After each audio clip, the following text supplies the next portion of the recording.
What's going on, guys? Welcome back to the channel. So today we are going to be installing the Ronin Bullet antenna. So I've already unpackaged it. It comes in a tube and there's two adapters, an M6 and an M7 adapter. So you got to go with M7. That's what fits our trucks. And we're going to hook them up to the spectrum analyzer, the Ronin, and the factory antenna, and my little stubby antenna that I'm currently running. And we're going to see how the signals are, compare them a little bit, and then we'll climb in the truck at the end, make sure this thing can pick up HD radio, and we'll go from there. So let's check them out.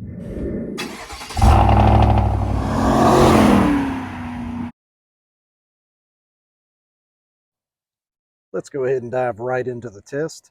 So I've got a spectrum analyzer and I've got a little contraption hooked up. I'm going to test the factory antenna first. We're on FM radio station 100.5. Let's go ahead and hook that up. And right now we're sitting at minus 39, minus 33 dBm. And let's see if it goes up. I've now got the factory antenna hooked up. So let's go to the spectrum analyzer and see what we're working with. So it looks like it's jumping around. It definitely has increased to a minus 3, minus 2. So if I take it and hold it, it's sitting around a minus 2, minus 3, jumped up to a minus 15. So yeah, I'm thinking it's around a minus 3 or so. And let's go ahead and move on to the next antenna. I now have the stubby antenna hooked up. So let's see what readings we're getting with that. Minus 21, minus 22, minus 16. So it definitely went down, but that's expected with a shorter antenna and not that big factory antenna.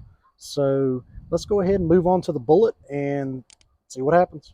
So we have moved on to the Bullet antenna and we're going to go ahead and get these readings. We're sitting at about a minus 16, minus 18, minus 16. So I think that one's actually a little bit better than the stubby antenna. So minus 14. So not only does she look good, but she's doing a little bit better than the stubby antenna.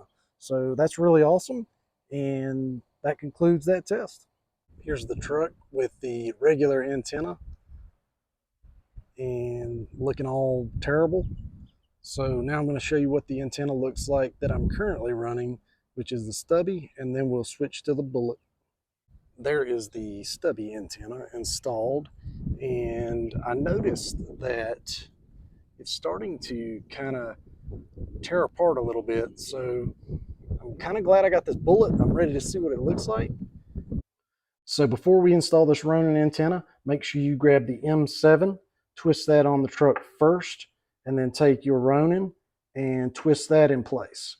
So it's got some anti-theft built into it, which is just thread lock.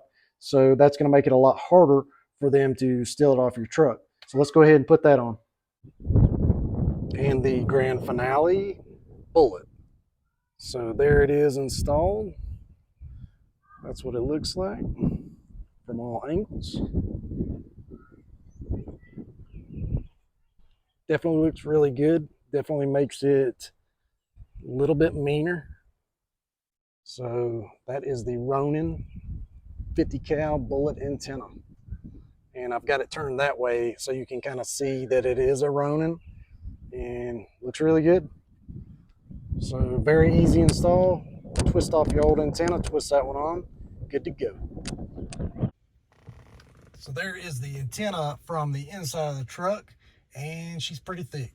So I want to make sure I've got HD radio turned off, and we're going to go ahead and turn HD radio on, make sure it does pick up, and it does pick up the station that we were looking at, which is 100.5. So good deal. That's going to pretty much wrap it up here. The Ronin antenna looks great on the truck.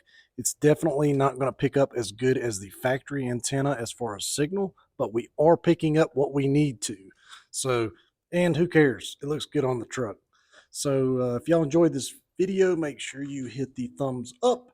And if you haven't subscribed, go ahead and do so. Until next time, see y'all.